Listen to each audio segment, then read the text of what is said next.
आप सबसे पहले भ्रातृ प्रेम की साधना करें। आप आध्यात्मिक वरदानों की, विशेष रूप से भविष्यवाणी के वरदान की अभिलाषा किया करें।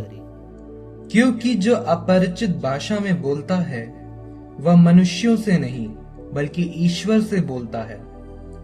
उसे कोई नहीं समझता, वह आत्मा से प्रेरित होकर रहस्यमय बातें करता है। किंतु जो भविष्यवाणी करता है वह मनुष्यों से आध्यात्मिक निर्माण, प्रोत्साहन और सांत्वना की बातें करता है। जो अपरिचित भाषा में बोलता है वह अपना ही आध्यात्मिक निर्माण करता है, किंतु जो भविष्यवाणी करता है वह कलीसिया का आध्यात्मिक निर्माण करता है। मैं तो चाहता हूं कि आप सबको भाषाओं का वरदान मिले, किंतु इससे अधिक यह चाहता हूं कि आपको भविष्यवाणी का वरदान मिले। यदि भाषाएं बोलने वाला कलीसिया के आध्यात्मिक निर्माण के लिए उनकी व्याख्या नहीं करता, तो इसकी अपेक्षा भविष्यवाणी करने वाले का महत्व अधिक है। भाइयों, मान लीजिए कि मैं आप लोगों के यहाँ भाषाएं बोलने आऊं और मेरी वाणी में ना तो कोई सत्य हो, ना ज्ञान की बात, ना भविष्यवाणी और ना कोई शिक्षा, तो उससे आपको क्या लाभ होगा? बांसुरी या वीणा जैसे निर्जीव वाद्यों के विषय में भी यही बात है। यदि उनसे उत्पन्न स्वरों में कोई भेद नहीं है, तो यह कैसे पता चलेगा कि बांसुरी या वीणा पर क्या बजाया जा रहा है? यदि तुरही का स्वर अस्पष्ट है, तो कौन अपने को युद्ध के लिए तैयार करेगा? आपके विषय में भी यही बात है।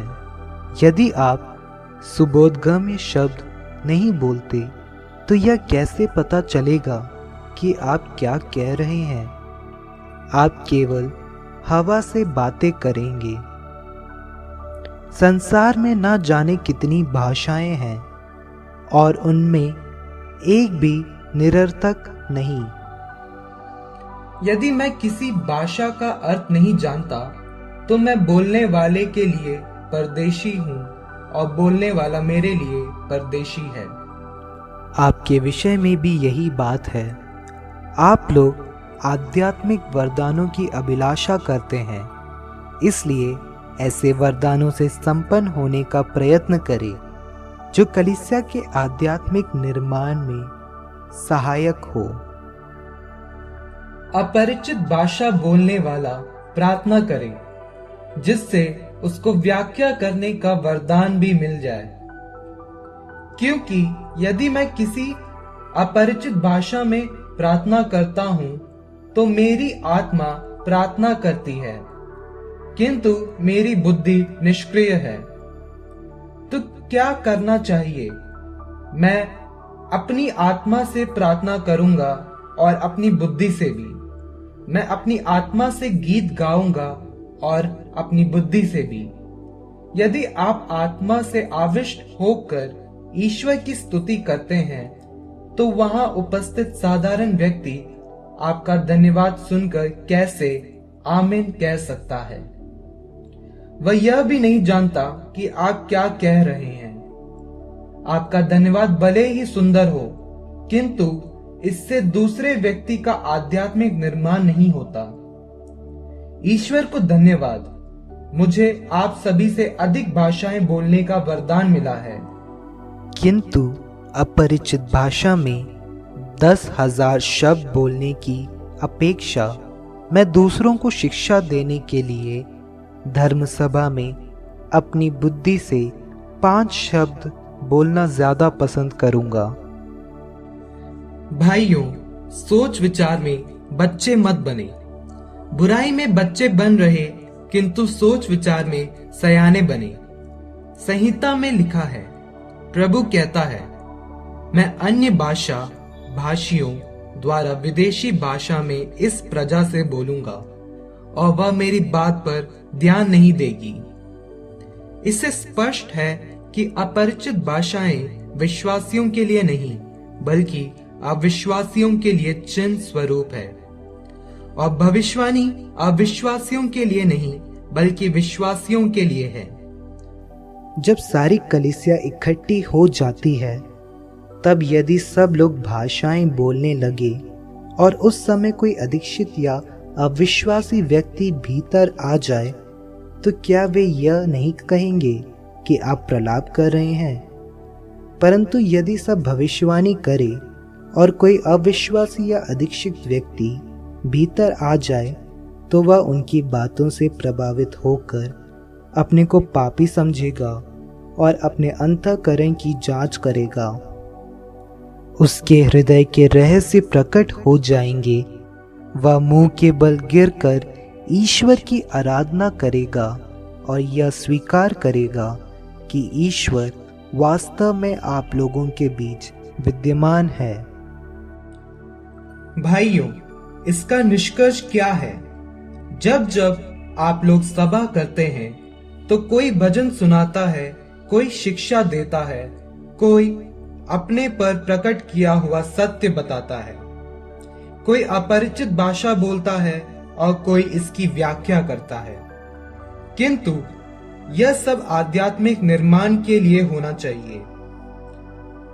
जहां तक भाषाएं बोलने का प्रश्न है, 2 या अधिक से अधिक 3 व्यक्ति बारी बारी से ऐसा करें और कोई दूसरा व्यक्ति इसकी व्याख्या प्रस्तुत करे। यदि कोई व्याख्या करने वाला नहीं हो तो अपरिचित भाषा बोलने वाला धर्मसभा में चुप रहे, वह अपने से और ईश्वर से बोले। भविष्यवाणी करने वालों में 2 या 3 बोले और दूसरे लोग उनकी वाणी की परीक्षा करें।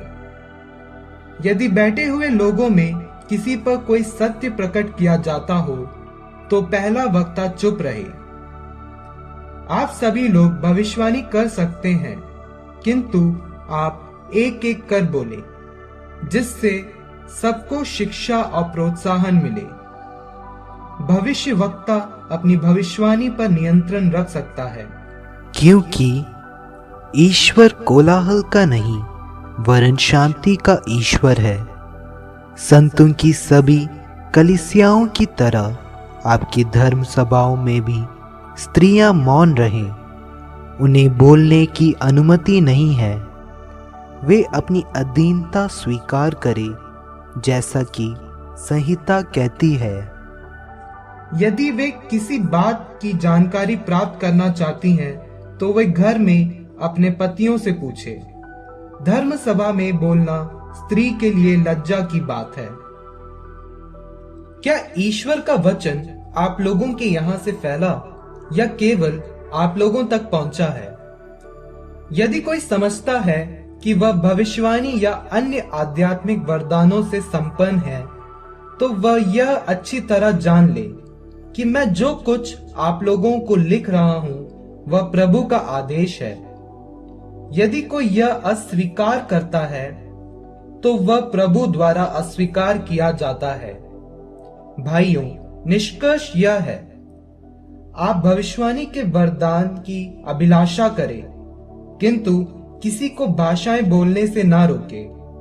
सब कुछ उचित और व्यवस्थित रूप से किया जाए।